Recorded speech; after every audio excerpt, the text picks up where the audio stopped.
नमस्कार, आप देख रहे हैं टीवी7 भारत और मैं हूं आपके साथ प्रीति सिंह यादव। कार्यक्रम की शुरुआत करेंगे दुनिया से जुड़ी बड़ी खबर के साथ। आपको बता दें कि अमेरिका और ईरान के बीच एक बार फिर तनाव बढ़ गया है। एक बार फिर उनके बीच जो है तनाव बढ़ता दिखाई दे रहा है। डोनाल्ड ट्रंप ने बड़ी चेतावनी दी है। उन्होंने साफ शब्दों में कहा है कि यदि युद्ध विराम का उल्लंघन जारी रहा तो ईरान का अस्तित्व ही समाप्त हो जाएगा। इस बयान के बाद जो है अमेरिका और ईरान के बीच और भी ज्यादा तनाव बढ़ने की अटकलें लगाई जा रही हैं। अमेरिकी सेना का दावा है कि हॉर्मुज़ स्ट्रेट के पास पनामा के झंडे वाले एक तेल टैंकर पर ड्रोन हमला किया गया। अमेरिका का आरोप है कि इस हमले के पीछे ईरान का हाथ है। इसी के जवाब में अमेरिकी सेंट्रल कमांड यानी कि जो है सेंटकॉम ने ईरान के कई सैन्य ठिकानों पर कार्रवाई की। अमेरिकी अधिकारियों के अनुसार इन हमलों में मिसाइल और drone storage, air defence system, communication network और रडार ठिकानों को निशाना बनाया गया। डोनाल्ड ट्रंप ने अपने social media platform truth social पर कहा कि ईरान को युद्ध विराम का सम्मान करने का अवसर दिया गया था, लेकिन उसने ऐसा नहीं किया। ट्रंप ने यह भी कहा है कि यदि हालात नहीं बदले तो अमेरिका और सैन्य कार्रवाई जो अमेरिका अपनी सैन्य कार्रवाई को और भी ज़्यादा आगे बढ़ाएगा और भी ज़्यादा मजबूत कर सकता है। इतना ही नहीं, उन्होंने ये भी कह दिया है कि अगर ऐसा हुआ तो इस्लामिक रिपब्लिक ऑफ ईरान का अस्तित्व नहीं रहेगा।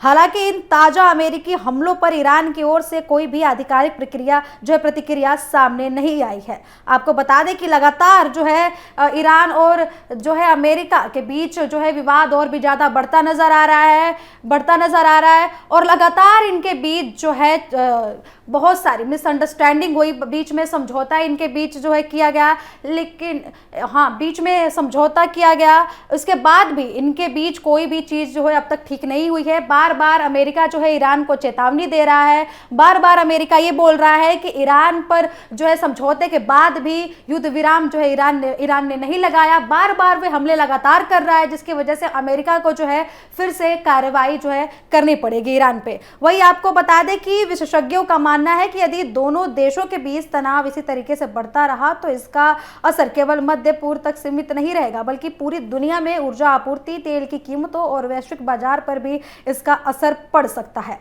आपको बता दें कि पिछले कुछ महीनों से लगातार जो है अमेरिका और ईरान का जो है युद्ध चल रहा है, जिसकी वजह से तेल की कीमतों में लगातार जो है बढ़ोतरी देखी गई। अमेरिका जो है ईरान से तेल की जो है सप्लाई होती थी वो रुक गई थी। इसके बाद अमेरिका और ईरान के बीच समझौता हुआ। समझौते के बाद उम्मीद की जा रही थी कि जो है तेल की कीमतों में जो है गिरावट आएगी, लेकिन जो है ऐसा नहीं हुआ और फिर से इनके बीच जो है युद्ध की परिस्थितियां सामने आई हैं। इस पूरे घटनाक्रम का सबसे अहम पहलू हॉर्मुज़ स्ट्रेट है। दुनिया में सबसे व्यस्त समुद्री व्यापार मार्गों में शामिल इस जल मार्ग से बड़ी मात्रा में कच्चे तेल की सप्लाई होती है। ऐसे में यहाँ किसी भी तरीके से सैन्य तनाव पूरी दुनिया की अर्थव्यवस्था को प्रभावित कर सकता है।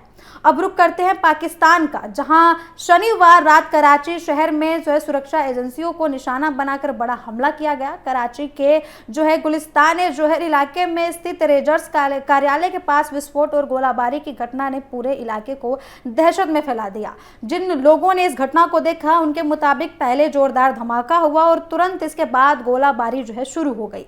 घटना के बाद सुरक्षा बलों ने पूरे इलाके को घेर लिया और अतिरिक्त जवानों की तैनाती कर दी गई। शुरुआती जानकारी के अनुसार इस हमले में कई लोग घायल हुए। इसमें रेंजर्स जो के जवान शामिल बताए जा रहे हैं। घायलों को तुरंत अस्पताल पहुंचाया गया और बाद में जो है बचाव दल वहां पर पहुंचा, जिसके बाद जो है वहां की स्थिति को संभाला गया।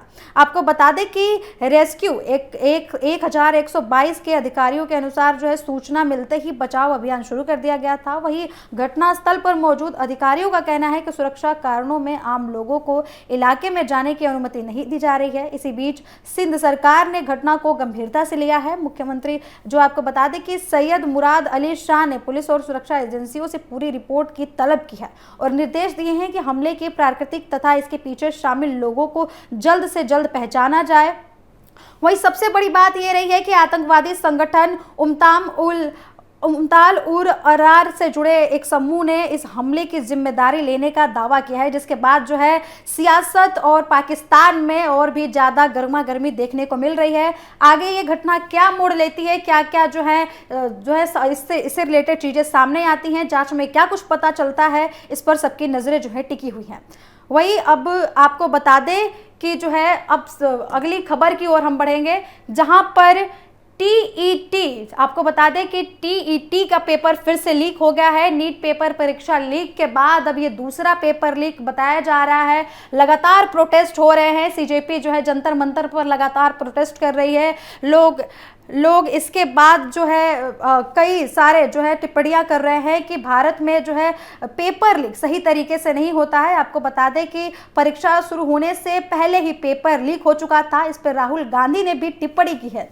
राहुल गांधी ने महाराष्ट्र टीईटी पेपर लीक को लेकर केंद्र और राज्य सरकार पर निशाना साधते हुए कहा है कि जो है शिक्षा और परीक्षा व्यवस्था का जो है वसूली सिस्टम बन चुका है, शिक्षा और परीक्षा व्यवस्था, जिससे हर युवा को असुरक्षित महसूस हो रहा है। उन्होंने सोशल मीडिया प्लेटफॉर्म एक्स पर लिखा कि एक और पेपर लीक हुआ है और परीक्षा फिर से रद्द हुई है। इस बार महाराष्ट्र की टीईटी का ये मामला है। यह सिर्फ पेपर लीक नहीं बल्कि युवाओं के भविष्य की चोरी है, ऐसा राहुल गांधी का कहना है। राहुल गांधी ने आगे कहा कि लाखों छात्र महीनों और कई बार वर्षों तक मेहनत करते हैं, लेकिन बार बार होने वाले पेपर लीक उनकी मेहनत और उनकी उम्मीदों और उनके भविष्य पर सवाल खड़े कर देते हैं। उनका आरोप है कि परीक्षा प्रणाली में लगातार सामने आ रही गड़बड़ियां सरकार की विफलता को दिखाती हैं। वहीं कांग्रेस पार्टी ने भी इस मुद्दे पर भारतीय जनता पार्टी की सरकारों को घेरते हुए कहा है कि अब हालात ऐसे हो गए हैं कि कोई भी परीक्षा सुरक्षित नहीं रही। कांग्रेस ने अपने आधिकारिक सोशल मीडिया अकाउंट पर पोस्ट करते हुए लिखा कि महाराष्ट्र में टीईटी का पेपर लीक होने के कारण जो है परीक्षा रद्द करनी पड़ी और भाजपा सरकार में शायद ऐसी परीक्षा बची हो जिसका पेपर लीक न हुआ हो। पार्टी ने भाजपा सरकार को पेपर लीक का सरकार तक कह दिया। वही आपको बता दें कि रविवार 28 जून को महाराष्ट्र में टीचर जो एलिजिबिलिटी का टेस्ट यानी कि टीईटी आयोजित होना था। परीक्षा के लिए राज्य भर से 1000 से अधिक जो है परीक्षा केंद्र बनाए गए थे। 4 लाख से ज्यादा अभ्यर्थी पंजीकरण जो है करा रखा था उन लोगों ने। इनमें बड़ी संख्या में सेवारत शिक्षक भी शामिल थे। उनके लिए ये परीक्षा बेहद ही महत्वपूर्ण मानी जा रही थी, लेकिन परीक्षा शुरू होने से ही पहले पेपर लीक का मामला सामने आ गया। इस फैसले के आपको बता दें कि इसके बाद ये फैसला लिया गया कि पेपर जो है दोबारा कराया जाएगा। री एग्जाम की बात जो है बताई गई। वही कभी नीट पेपर लीक होता है तो उसका री एग्जाम होता है। अब टीईटी का पेपर लीक हुआ है तो अभी इसका जो है ये री एग्जाम की बात कही जा रही है। तो आपको बता दें कि नीट पेपर लीक का मामला अभी शांत हुआ ही नहीं था। उसके बाद अब टीईटी का मामला सामने आ गया है। इस पर विपक्ष लगातार सरकार का घेराव कर रहा है। विपक्ष ये कह रहा है कि कभी जो है नीट का पेपर लीक होता है, कभी टीईटी का पेपर लीक होता है, कभी एसएससी का पेपर लीक होता है। लगातार पेपर लीक होते रहे हैं। बीजेपी को जो है पूरे विपक्ष ने घेराव किया है उसका और ये बोला है कि जो बीजेपी सरकार जो है पेपर लीक की सरकार है। आपको बता दें कि जो है शिक्षा व्यवस्था पर भी गंभीर सवाल उठाए गए हैं राहुल गांधी की तरफ से। राहुल गांधी ने बोला है कि बच्चे जो है सालों से वर्षों से अपने पेपर की तैयारी करते हैं, लेकिन जब वो एग्जाम देने जाते हैं तो उनका पेपर लीक हो जाता है। तो वही आपको बता दें कि परीक्षा रद्द होने की भी खबर आई है, जिसकी वजह से लाखों अभ्यर्थियों पर जो है बहुत ज़्यादा प्रेशर बढ़ चुका है। फिलहाल राज्य सरकार ने पूरे मामले की जांच के आदेश दिए हैं। जांच एजेंसियां ये पता लगाने की कोशिश कर रही हैं कि पेपर आखिर किस स्तर पर लीक हुआ था और इसके पीछे कौन लोग शामिल थे। अधिकारियों का यह भी कहना है कि दोषियों को बख्शा नहीं जाएगा, उनके खिलाफ सख्त कानूनी कार्रवाई की जाएगी।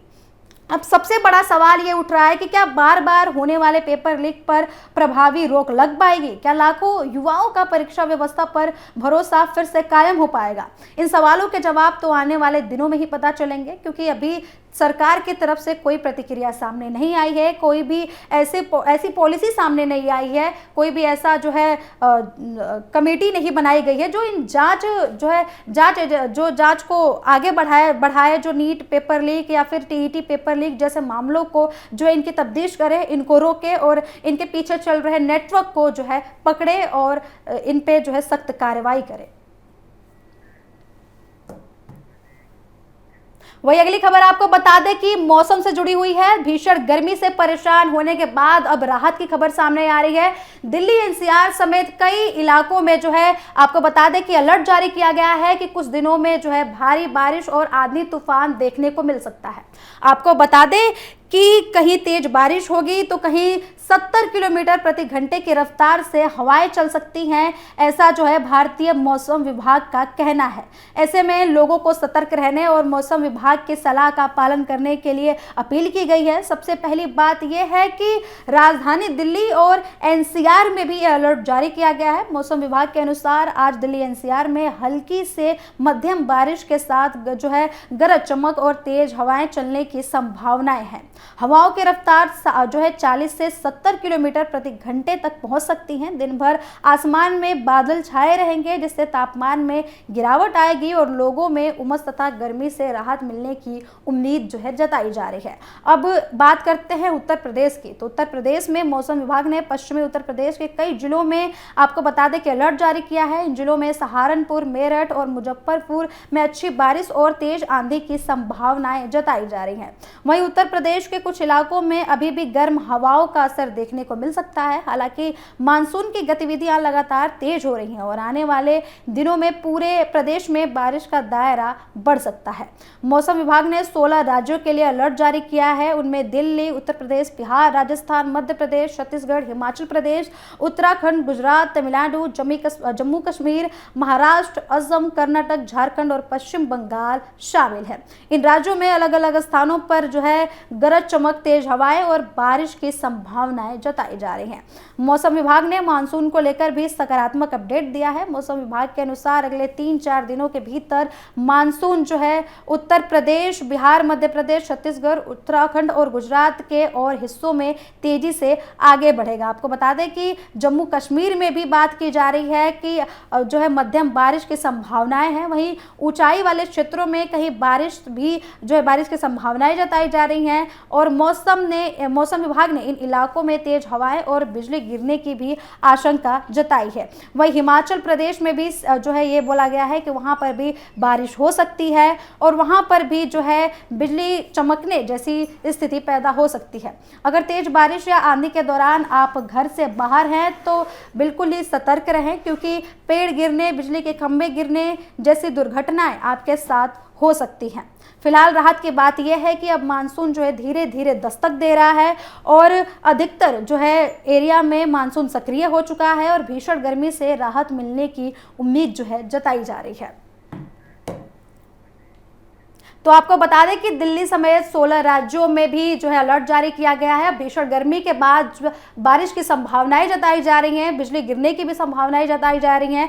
तो बारिश के साथ साथ गर्मी से राहत तो जरूर मिलेगी, लेकिन अलर्ट रहना भी बेहद जरूरी है, क्योंकि तेज हवाओं की भी संभावनाएं जताई जा रही हैं। अगर तेज हवा की स्थिति पैदा होती है तो आप सतर्क रहें, खुले जगहों पे जो है न रहें, जहां पेड़ हो वहां पे न रहें, अपने घरों में ही रहना प्रेफर करें। फिलहाल TV7 भारत में इतना ही। जुड़े रहे हमारे साथ। नमस्कार।